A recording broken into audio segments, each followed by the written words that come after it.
선생님 안녕하십니까. 대구시 김일봉 내과의원 김일봉입니다.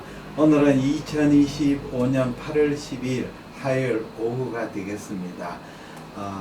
임상이 변했다. 영상과 병리 대비로 공부하는 간장 질환 정례 토의 선생님을 초대합니다. 오늘 공부할 내용은 제6장의 복부 영상 연구의 분투, 드문 벽면을 혼신을 다해서 이 영상과 병리를 대비한다. 네 번째 파트입니다. 간세포 선종, 헤파토셀룰라 아데노마에 대해서 같이 공부해 보겠습니다. 헤파토셀룰라 아데노마입니다. 오늘은 헤파토셀룰라 아데노마의 전체적인 개요에 대해서 공부하는 시간이 되겠습니다. 점점 난이도가 높아집니다.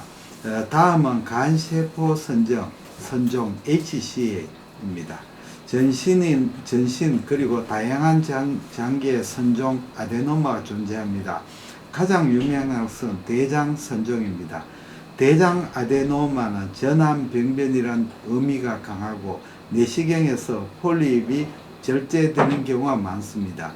이 인상이 강해서 그런지 아데노마 하면 그냥 두면 암이 되는 병변이라는 인식이 일반적입니다.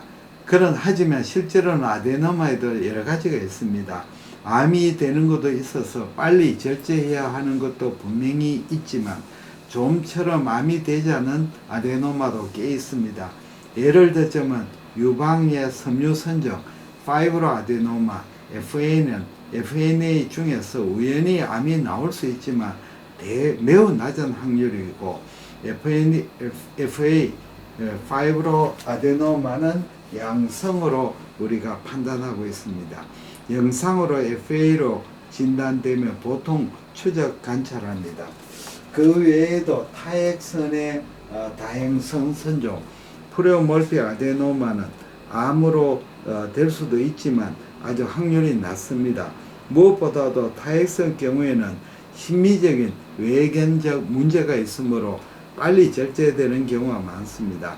암 합병보다도 오히려 두고 보면 그 자리에서 다시 재발한다는 것이 문제가 되는 경우가 많습니다. 즉 아데노마라는 것은 발생 장기마다 의미가 조금 다릅니다. 그럼 간장 아데노마는 어떤 것일까요? 이것은 귀찮은 일입니다. 간장 아데노마는 세 종류로 나누고 각각 의미가 전혀 다릅니다. 그렇다면 같은 이름을 붙이지 않는 것이 좋겠습니다. 게다가 이 세 가지 이름이 실로 기억하기 어려운 이름이 되겠습니다. 다음 하겠습니다. 정말 이름이 복잡하고 참 친숙하지 못한 이름입니다. 세 가지입니다. 여기에 보시면 아데노마가 I형이 세 가지. 첫 번째는 HNF 알파 불활성화 HCA, 불활성화 FNA, HCA이고, 여기 그 다음에는 베타카데닌 활성화 HCA, 그 다음에는 염증성 HCA 이렇게 되어 있습니다. 이름도 참 외우기 어렵습니다. HNF 1알파 불활성형 HCA, 베타카데닌 활성화형 HCA, 염증성 HCA 이렇게 세 가지로 나눴습니다. 여기가 정말 어렵습니다. HNF 1알파 불활성형 HCA는 빈도가 30에서 35%, 여성에서 많고 경구 피임약과 관계가 있고 다발하고 암화는 되지 않고 지방 침착이 심하고 균일하고 미만성이고 그러고 염증세포의 침류는 약하고 내부 교전은 균일하고 면역 염색에서 LFA BP에 저하가 되어 있고 동맥상은 약하게 염색되고 문맥 평행사에는 워시아웃이 있고 이옵이 간세포 조형상에는 저신호고 기타 FDG 팩트에서 업테이크가 있다. 그 다음에 베타카데닌 활성화형 HC에는 10에서 15%. 이 성별은 다른 거에 비해서 남성이 많다. 그 다음에 역학적으로는 당대사 안드로젠과 연관이 있고 암화가 될 수가 있다. 그 베타카데닌이죠. 지방 변성은 국한성 지방화가 있고 불균일하고 국한적이다. 그 다음에 염증세포의 침유는 있다. 내부 구조는 내부가 불균일하고 중심 반응이 있다. 그 다음에 면역 염색은 베타카데닌 이 행내 양성이고 GS 미만성으로 양성이다. 그 다음에 동맥상에 불균일하게 염색이 된다. 문맥 평행상에는 염색이 이렇게 지연성이 보인다. 그 다음에 이옵의 간세포상 조형에는 등 내지 고신호다. 기타는 이옵에서는 테이크 되지 않는다. 그 다음에 염증성 HCA는 35에서 40% 빈도고 여성에서 많고 비만 또는 음주와 연관이 있고 암화가 되는지는 확실하지 않고 국한성 지방이 있고 불균일하고 국한성이고 염증세포의 침류는 강하고 유동이 확장이 되고 출혈, 동심원상 구조를 나타내는 경우도 있고 면역 염색의 SAA 양성이고 CRP 양성이다. 동맥상에는 강하게 조형되고 문맥 평행사에는 좀 지연성 염색이 있다. 이오비 업테이크는 저신호, 10%는 등 내지 고신호, 기타에서는 T2에서 고신호, 변연만 고신호로서 아툴 사인을 한다. 지방과 출혈 등의 출혈이